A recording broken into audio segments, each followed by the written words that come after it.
Hey guys, thank you for tuning in for another episode of the Megasquirt project. Now, last episode we set up table switching on the Vortex. Now in this episode we're going to expand on that functionality and we're going to add vehicle speed sensor input. Okay, now we're going to use that vehicle speed sensor input once we've got it all set up to automatically trigger the table switch by using a built-in firmware function called loop. So that means we're going to be able to ditch the manual switch we added last time, and the whole thing's going to be worked off our right foot. Alright, so that's enough yakking. Let's get cracking. So first I'm going to add an input wire to the VSS input in Megasquirt. So what I'm going to be using is PT4 input, which is this one here, PT4. That's the high frequency in for MS3. That's on the MS3X board. Okay, so I'm going to be using that one, which is pin 31. So I'm going to be adding a wire there.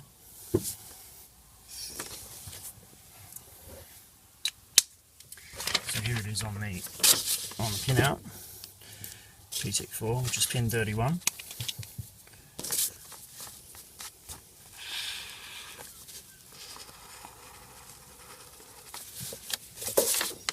Alright, so we're going to add it now.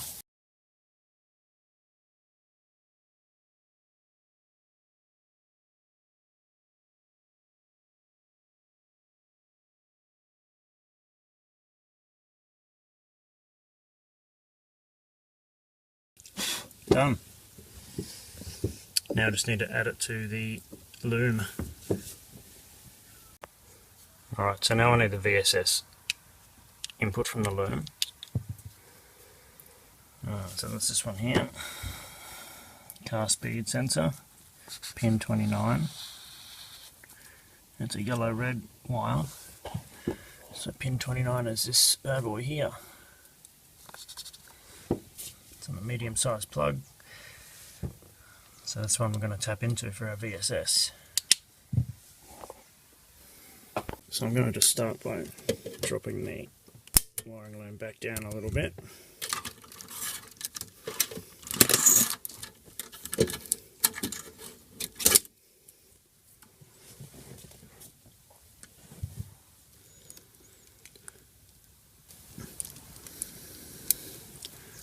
So it's this bad boy here we want.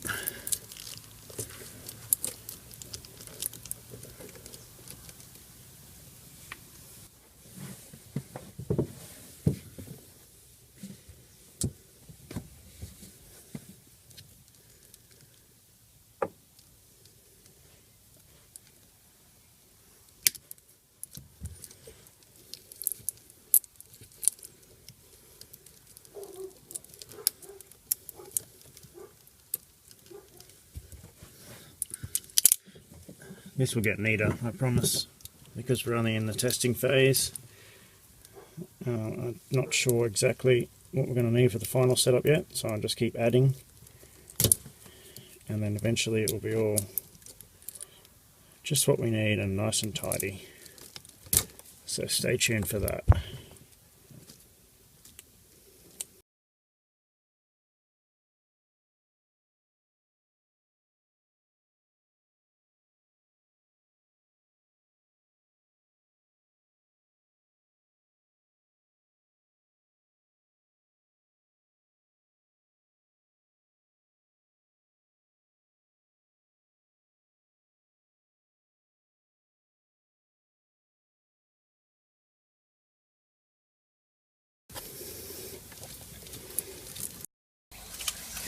Alright, so let's put the settings into Tuner Studio for the VSS.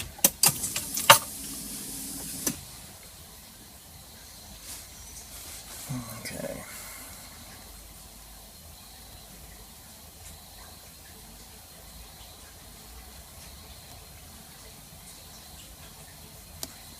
Okay, so we've got a digital input, and that's going to be on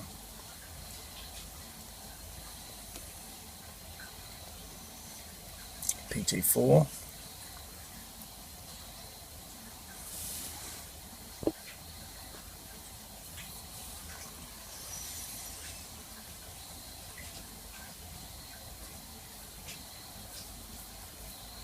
going to go pulses per kilometre.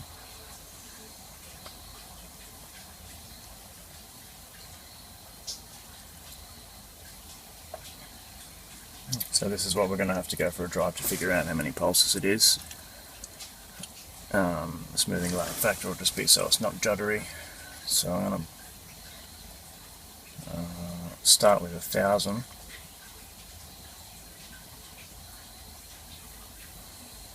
And go burn. Power cycle.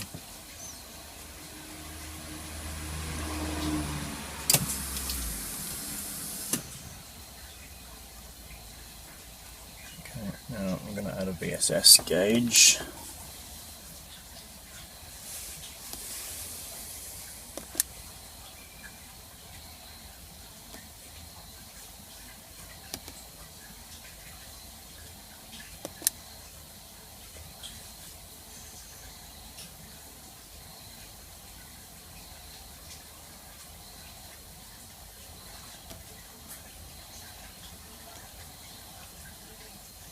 Let's make it bigger.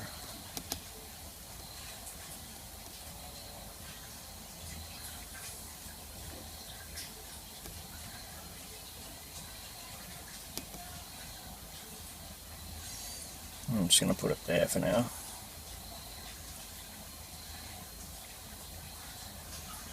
Actually, I think I might make pulse width 1 small. We can go over here.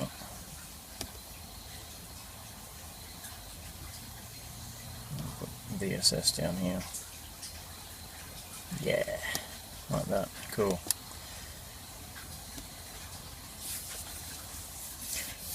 Alright, so now it's going to be a matter of going for a drive and then punch that number in to calibrate it. Cool, let's do that.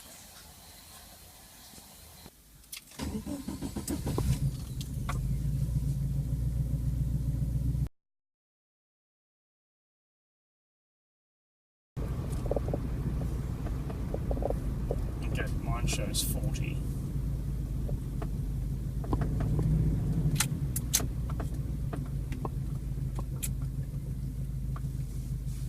Okay, so let's increase it.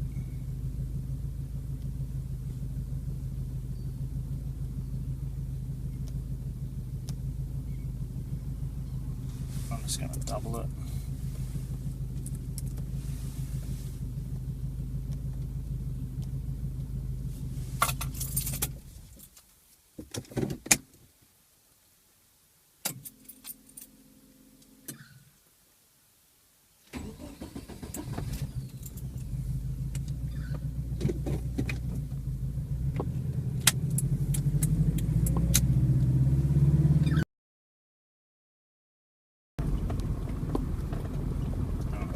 So I'm going to halve it, see what happens.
It's getting better, so now mine says 40 and it says 20.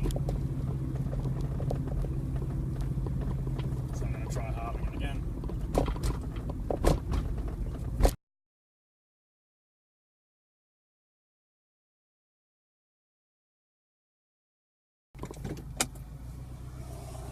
So now let's try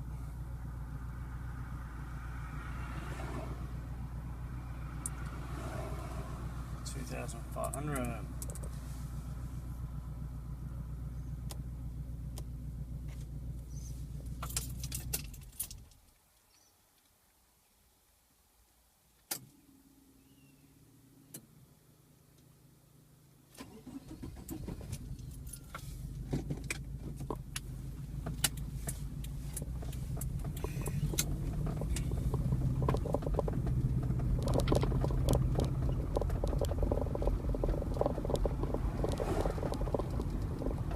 one says 40 and it says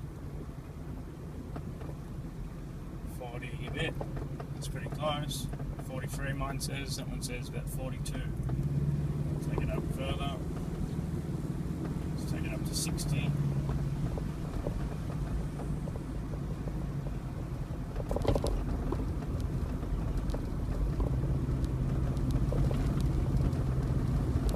That's 60.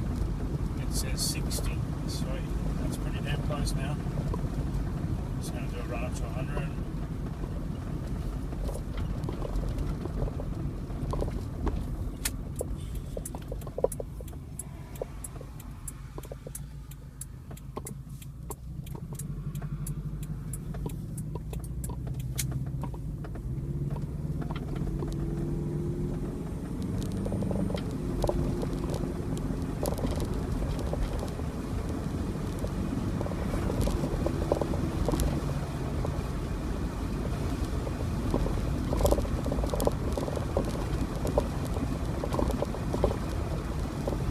Sitting on 80.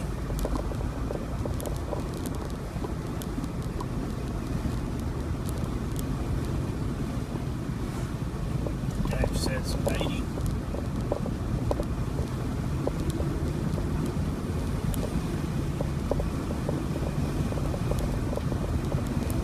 That's 90.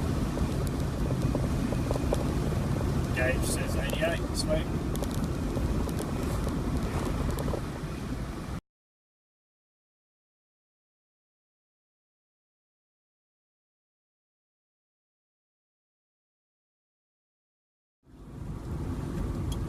Speedo says 103. Megasquirt says 101. I'm going to say that's close enough. Let's call that calibrated.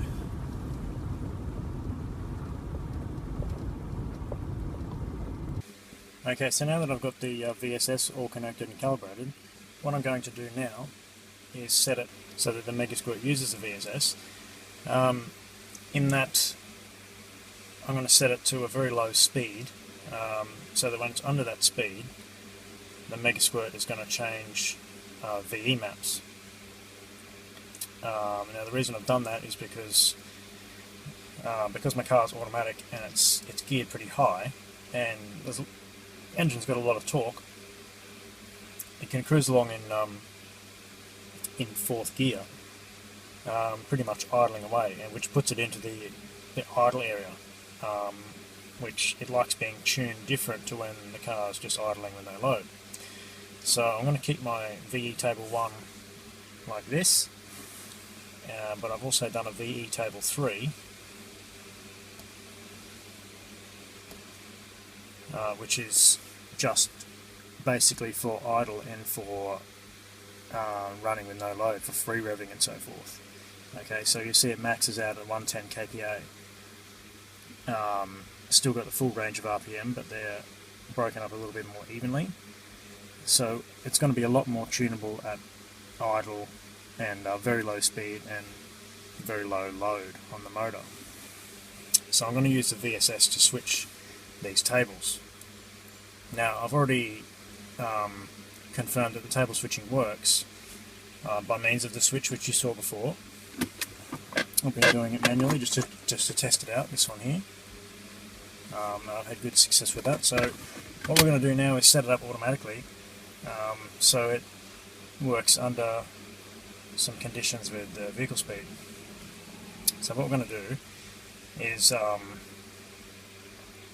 use a little thing that's built into the firmware called loop. So we're using a synthesized output and a synthesized input, which is basically just the same as looping an output back into an input. Now because the table switch options don't include a VSS condition, okay, what we're going to do is use input pin table switch is what I've been using with my switch. Okay, so we're going to change that, and we're going to change it to loop 1. Okay, and I'll lock that in. Alright, Now we're going to change our loop 1, which is a synthetic input. So we're going to programmable on-off outputs here. Alright.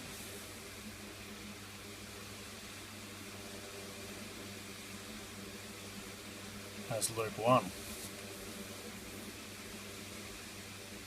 Going to enable it. Power on value is off. Yep, so that's sweet. Now output channel is going to be VSS. Or VSS1 because it caters for different ones, so VSS1. Now threshold, I'm going to put under, let's say, under 5. So under 5 kilometers an hour, this is going to turn on with no additional condition.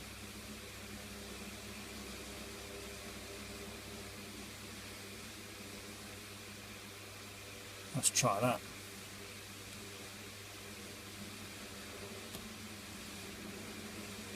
Cool, so now let's power cycle and see what happens.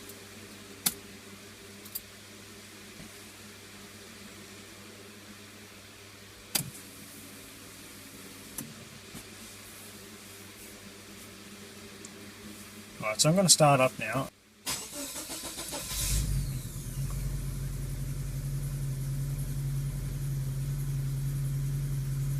Yeah, so it's already on VE3 right there.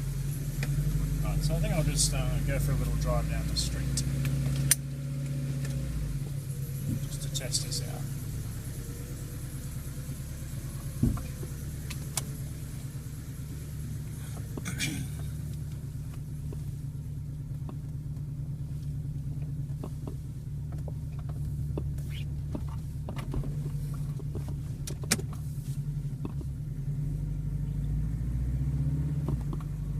Turned off. So yeah, now we're on the VE1. See, it's not lit. VE12. Now as I slow down to my intersection here, and I'm going to slowly come to a stop, I can see the VE3 and 4 turn on again. Cool. So now we pull away again. Now that map's turned off. Now just slowing down again. It's very, very hard to see because now the screen's in the sun, so I'll turn around and go the other way. So yeah, you can see our VE3 and 4 is on, and now it's turned off. And as I slowly slow down, so it's actually turning on about 14 kilometers an hour, so that's too fast in my opinion. So I'm going to change that condition a bit more. There we are, so nevertheless it does work, but I'm just going to adjust it a little bit more now. So, alright, I'm going to just change it. It's quite possible that the levels are set to miles per hour. So let's go back into loop. Loop 1, okay. Okay, so we're going to have less than. Let's go less than 2. Less than 1.5. Let's see how that goes.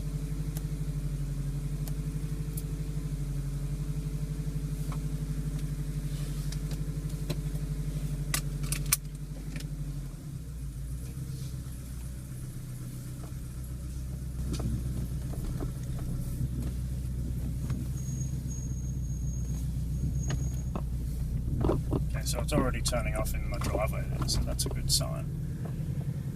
Okay, so hopefully you can see it. Now I've stopped. Now I'm going to slowly just let the car roll away. And we'll see when it turns off. So that's 2 kilometers an hour, 3 kilometers an hour, 4 kilometers an hour, 5 kilometers an hour, and then it just turned off. 4 kilometers an hour and it turns back on.